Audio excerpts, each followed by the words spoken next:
Lá no Cruzeiro das Almas há uma cruz de Guiné. Quem lhe deu esse direito foi a lei de Micael. Paranauã Saravá, bem-vindo às conversas com Mestre Amaraciê, mestra raiz da Umbanda Esotérico-Iniciática.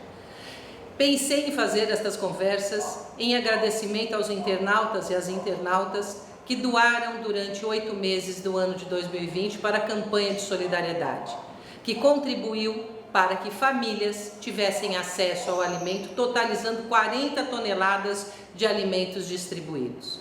Conto com vocês neste ano e vamos fazer aqui uma troca. Eu dou a vocês um pouco do conhecimento e da sabedoria da Umbanda Esotérico-Iniciática e vocês me ajudam a ajudar estas famílias. Pode fazer sua doação por QR Code, por Pix ou em PVT no Facebook.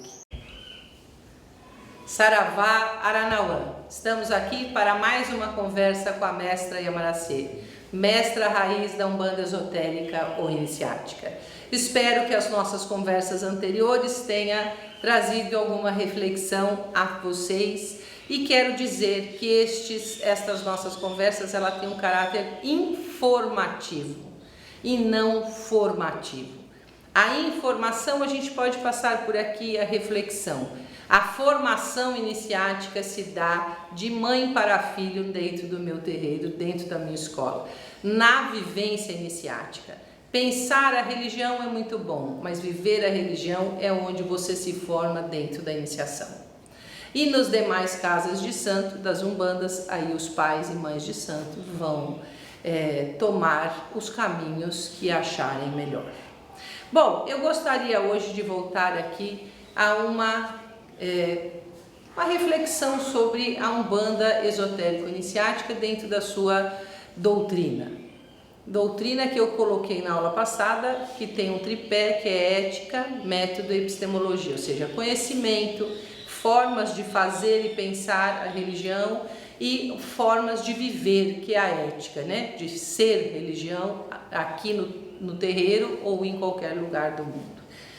Para esta doutrina, ela se fazer viva e presente, é necessário, como eu disse também em conversas anteriores, uma realidade mitológica.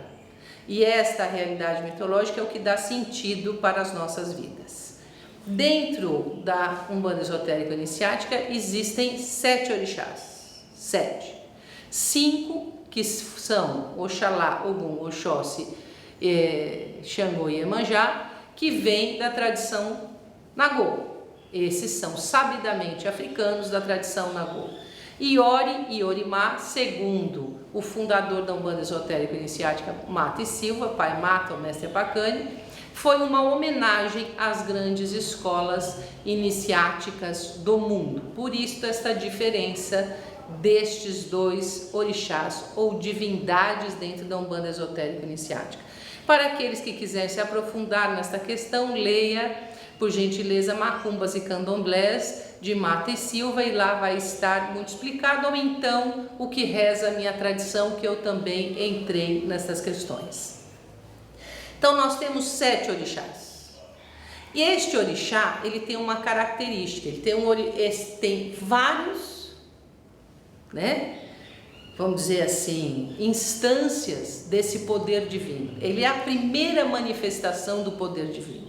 O poder divino se manifestou no orixá, e o orixá manifestou aquilo que a gente chama de poder volitivo, que construiu tudo que nós temos dentro do mundo material. O poder volitivo do orixá constituiu o que a gente chama de linhas de força. Essas linhas de força são constituídas de correntes eletromagnéticas, das mais sutis até as mais densas, e dão formação do micro ao macrocosmo. E esta formação, lógico, nos inclui como corpos, mental, astral e físico. Bom, mas estes orixás se deram formação a tudo, eles são donos da natureza. E como donos da natureza, eles dão à natureza esta força espiritual. E é interessante que quando a gente pensa em magia, A gente pensa muito em Exu e a gente pensa pouco em Orixá. Mas o Orixá é o senhor dessas linhas de forças e Exu é quem manipula essa força do Orixá. Não existia nada construído neste mundo se não fosse Exu. O Orixá ele idealizou e o Exu veio e concretizou. O Orixá ele expandiu o seu poder divino. Exu veio e concentrou este poder divino em formas, naquilo que a gente conhece como formas. Então Exu é preponderante na formação do mundo e do nosso corpo. Muito bem dito quando diz, você tem Exu no corpo? Tenho, porque se não fosse Exu não teria nem corpo. Então todos nós temos Exu no corpo por essa razão. Ele é quem dá vida. Então eu quero voltar, se existe Orixá, o poder divino manifesto, existe Exu que é senhor de tudo que é da matéria. Por isso a gente chama ele de Orixá telúrico, porque ele mexe em tudo que é matéria. E este Orixá telúrico ele passa a ter existência a partir, para a Umbanda Esotérica Iniciática, do reino natural, onde há matéria. Agora, ele tem desde aquele evento cósmico que a gente não tem nem memória dele, onde ele organizou esta matéria, até o Exu que está aqui dentro do terreiro, incorporando o planetário e também, aí a gente tem todo um grau de Exu que vocês também podem ver nas obras, né? Esses Exus que são os guardiões do planeta, também eles têm as suas hierarquias ligadas ao Orixá, Orixá menor, aí ligado a chefe de legião, de falange, subfalange, guia e protetor.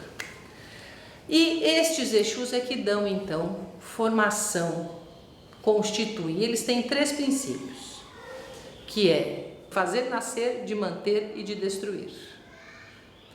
E estes 3 princípios não é uma destruição, fazer nascer ou morrer de uma forma negativa. Quando eu nasço, por exemplo, o meu corpo ele tem um processo de expansão dessa matéria até formar o meu corpo. Você vê que a gente vem aí de 2 células e vai se multiplicando, aliás é um zigoto, aquilo vai se multiplicando até formar o seu corpo com toda essa complexidade. Isso é um exemplo, que isso está em tudo. Então o Exu ele tem essa capacidade de expansão, de manutenção e de destruição. Quando a gente fala em Orixá, não dá para excluirmos Exu, porque ele está ali, fazendo este processo. Então ele tem uma grande responsabilidade em tudo que está no mundo. Por isso que a gente pede tanto para Exu. E quando eu falo em magia, eu estou falando de Exu, porque magia significa o quê? Manipulação da matéria. A magia começa no seu pensamento, no seu sentimento e a última parte é na parte visível. Ninguém faz magia da parte visível para dentro. A gente faz magia quando você começa a pensar, idealizar, sentir e realiza aquilo por meio de elementos. E a grande magia do mundo se deu, a primeira delas, que foi a construção do universo. O Orixá pensou, a divindade pensou, o Orixá pensou e concretizou o mundo onde nós vivemos. E estas magias foram se construindo cada vez em densidades diferentes até chegarmos aqui no nosso terreiro, no nosso planeta, no nosso terreiro. Quando a gente acende uma vela, tem Exu no meio.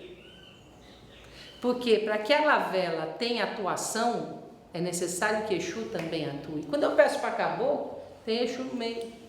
Quando eu peço para Preto Velho, tem Exu no meio. Quando eu peço para criança, tem Exu no meio, porque os elementos que eu uso, quem manipula aquilo é Exu.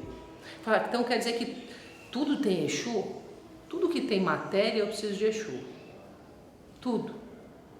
Não há, isso é uma coisa que é apregoada dentro da Umbanda Esotérica Iniciática, que tem um livro chamado Exu, o Grande Arcano, editado pela editora Arqué, que vocês vão ter lá uma descrição ímpar deste processo. E podem estar atualizando as suas reflexões e seu conhecimento por meio dele. Então, quando eu coloco aqui que lá no cosmos, no reino natural, nasceu a matéria e também o orixá telúrico, eu quero transportar isso para uma outra coisa, que é a nossa consciência. Também nasce a nossa consciência. Nós, quanto ser individual, manifesto. Só que, vocês lembram de quando vocês nasceram? Vocês lembram de quando você tinha 2 anos, 3 anos? De quando você nasceu? De quando você estava dentro da barriga da sua mãe? Você lembra? Não. Agora imagina lembrar deste início lá seu, dentro do universo. Porque em algum momento você tem que ter rompido para esse universo material e se manifestado como espírito, com corpos. Então Exu é que também cuida dessa parte que a gente não lembra, que a gente chama de inconsciente, que é a maior parte do ser humano, é a maior parte do ser espiritual. Quando nós colocamos que Exu guarda esta porta entre o reino natural e a matéria e tudo que tem existência, ele também guarda os portais das minhas memórias atemporais. Exu é o grande guardião dos portais desta memória. Exu é o dono do inconsciente. Então, Exu consegue ter entrada em todos nós na maior parte daquilo que nós não conhecemos. Coisas que a gente nem imagina que tem, Exu tem acesso. E este acesso, e aí eu vou voltar, porque tem gente que fala, mas o que é inconsciente, né? A palavra inconsciente vem com in na frente. Este in significa dentro, né? Interno, né? Aquilo que é íntimo, profundo. E consciente é aquilo que é mais externo, que está aqui, que a gente tem memória, que a gente consegue lembrar, que é de fácil acesso. Não vou entrar aqui nas teorias freudianas de forma alguma e nem junguiana, mas são questões que eles também debateram. E este inconsciente, ou seja, aquilo que é interno nosso, a gente não tem muito acesso. Aí a importância da iniciação, para você ir despertando este inconsciente individual, porque também existe um inconsciente coletivo. Nós não nascemos sozinhos no mundo da matéria, nós nascemos coletivamente. Existem muitos destinos juntos. Nós somos responsáveis pela matéria, pela existência da matéria e o orixá que é dono dela. Então nós também temos um inconsciente coletivo, que Exu também é responsável. Então, só rememorando, o orixá é o grande idealizador, Exu o grande concretizador e Exu o grande senhor do inconsciente individual e coletivo e de toda a matéria. Então Exu é o senhor da magia, porque é quando a gente faz a matéria se transformar. Um exemplo da transformação da matéria é que todo mundo põe no seu terreiro uma pipoca para Exu. Esse é o exemplo vivo. Quando você põe a pipoca dentro da panela é uma coisa, quando você tira ela é outra. Esse é o exemplo simples da transformação daquilo que é a matéria, que a gente pode fazer com o que é material.